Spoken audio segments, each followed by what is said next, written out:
Today on Drawbli, we're looking at the art of Jakub Rozalski. Whoa, that is very cool and very creepy. Like at first I was like, oh, what a nice painting. Oh! Yes, I have seen this piece before. Oh, you have? I have. I don't know where or how, but it has come across my life before, and I think it is fascinating. Maybe on the gram or something. Probably. This woman on the stick is clearly on her way to... This woman on the stick, yes.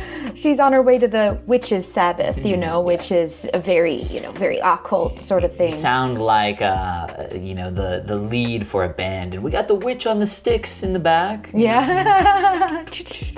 And this girl, this is a theme in this artist's work that we'll see a little bit, is looking on longingly. Oh, This is a dark image. I feel like so far that has been the theme, and we might see some more of that here. Foreground character looking towards the background. Yes, I've noticed that this artist does a fair amount with that, but it is some great work by them that is still worth showcasing. Well, we clearly have someone on the hunt for a mermaid or siren type creature. Yes. It's a very violent representation of like a mermaid challenge. A mermaid challenge. I mean, it could be mermaid. It looks like this gentleman here is on a bit of his own mermaid challenge. Yeah. It's mermaid! Every day I must acquire myself a new mermaid. This artist does a beautiful blend of these pastoral images lit in with a lot of yellow, soft lights, blended with this high, like, weird tech Russian war stuff of this woman with a tiger coming down here to, I don't know, feed her tiger on this poor peasant woman's pigs, maybe. I think you're onto something here. Yeah, it does look like that's about to happen. This is a really interesting aesthetic, and the colors are so cool. Like most of this being yellow with just little bits of red, but like this character being in so much red is really making them stand out in terms of, like, I feel like some bad things are about to go down. I just love the detail work on the pigs, in all honesty. We have different kinds of pigs, different sizes of pigs.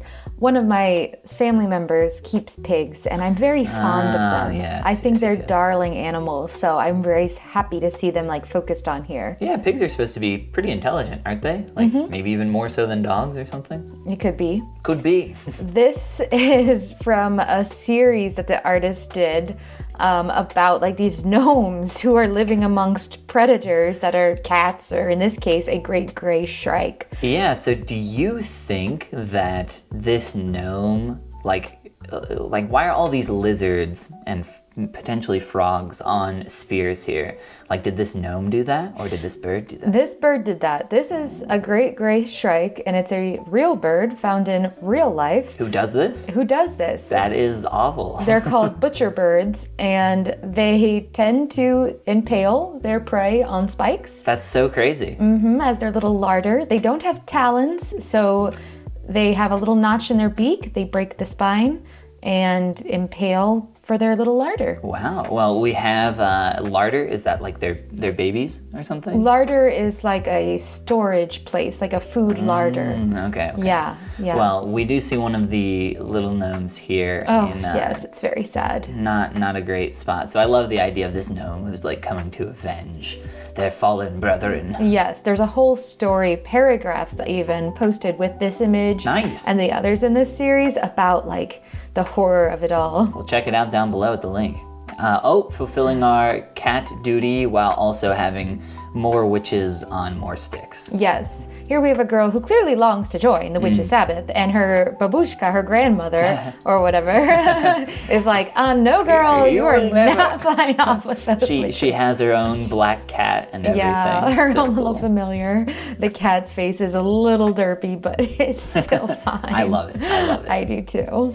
Yeah, I love the jump in terms of like material as well, where we go from like more fantastical to then like here's some steampunk or mechanical world where it seems like it's kind of set in like Soviet Russia. A lot of farmlands mixed with these aesthetics. It's really cool. Yeah, and again, we have these very awesome representation of this herd of sheep with a Great Pyrenees dog in the background. My sister, who has the pigs, also has a Great Pyrenees. Wow. Hence So why I know these things. you feel very close to these artworks then, I assume. I love this one because we have the peasants all in light here, and clearly they're peasants. I don't know what else to call them. Farmers, perhaps, but they give a peasant feel.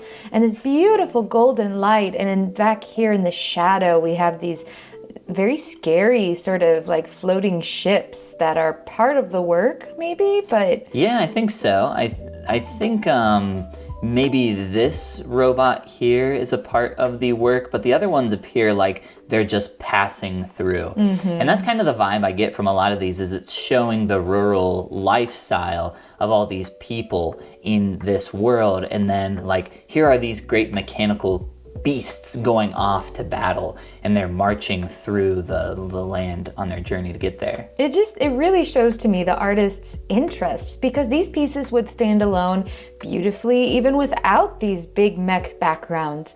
I mean, this is gorgeous. The way the light is falling on the straw that this woman is holding. I mean, the way the straw is drawn is it's beautifully very, painted. very skillful.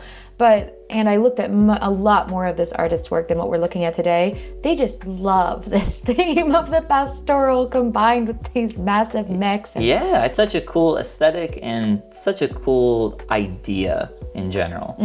I noticed that they also had quite a lot of werewolf pieces. Ooh. I don't think I included as many werewolf pieces for unfortunate. us. Sorry, that's my own bias. I really like the pastoral ones. Yeah, I do as well. I think the rendering on them, like, we haven't really talked much about like their actual brushwork or anything like that, but like truly their rendering is super cool. Yeah. A lot of these pieces in the background, these mechanical creatures or vehicles, whatever they are often hardly painted. Like, they're just so simply done. The artist said part of that is because I believe he was doing these for a card game he was working on. Super so he cool. keeps them a little unrendered on purpose because they are being shrunk down quite a bit. Ah, okay.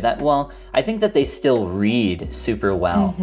Oh man, this giant ship in the fog in the background. I love this horse painting. This artist has drawn, you can tell, just many, many animals in their lifetime. You know, I feel like I know the board game that they worked on. I can't think of its name, but I think I've seen it. So I'll have to look into that later, but yeah. Oh, yeah.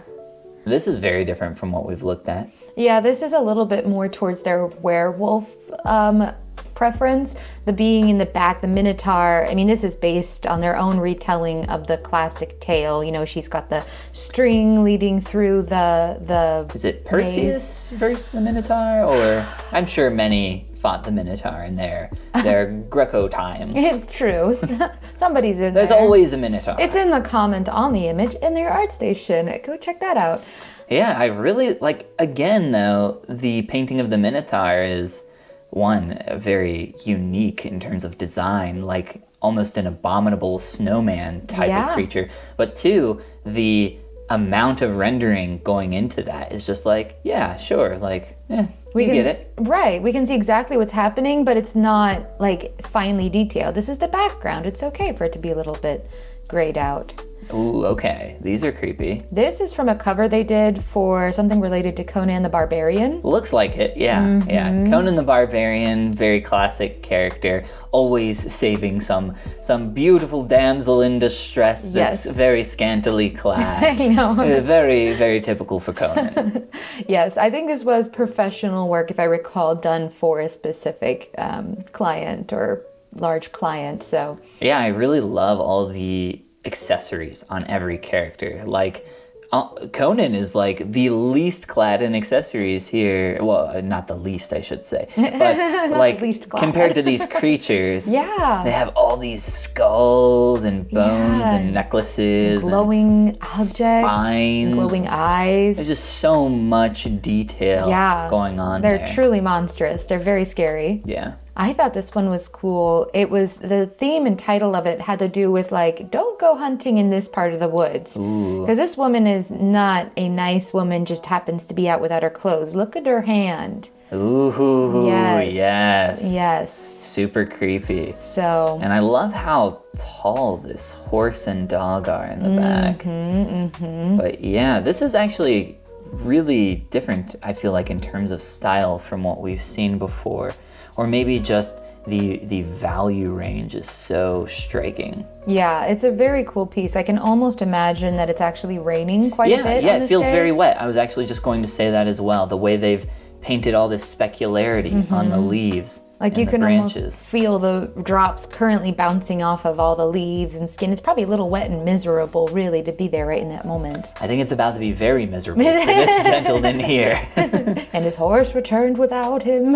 Or the dog. The dog could return too, Abby. Maybe the horse and the dog. Yes. They do a lot of series, and I don't have a lot included from this, but with something like their own headcanon of a Soviet Russia combined with like this really cool decorative element here of this woman who... Probably like the same steampunk world, I imagine. Yeah, I think it's probably something to do with that as well.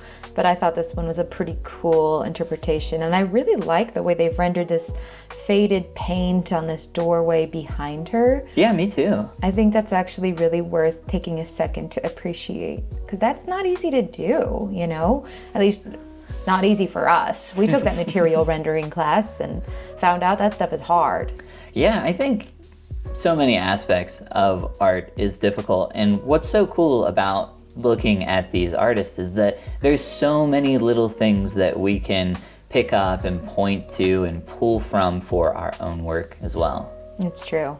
I thought this image was cool. Again, we kind of see this weird blend of the mech world with this very These like dogs or wolves even these are super dire creepy. wolves. I love how they're spaced out and each one stands out against the white pillar he's standing in front of. And then we have this robot over here that is very different in terms of, I feel like, tech level from what we've seen thus far, where everything else felt a little older. That feels like more newer, shiny, maybe even. Yeah, it could be because, of course, you know, he belongs to this royal family. Yes, they have all the newer technology, and over time, you know, they pass off the older stuff down the trickle down economics, you could call it. And then we're going to end on this image because I just love this image of this big nature-covered samurai of some kind. Ronin warrior, just obliterating this structure. You can see tiny guys flying in the air. There's a dude up here just cartwheeling through the sky.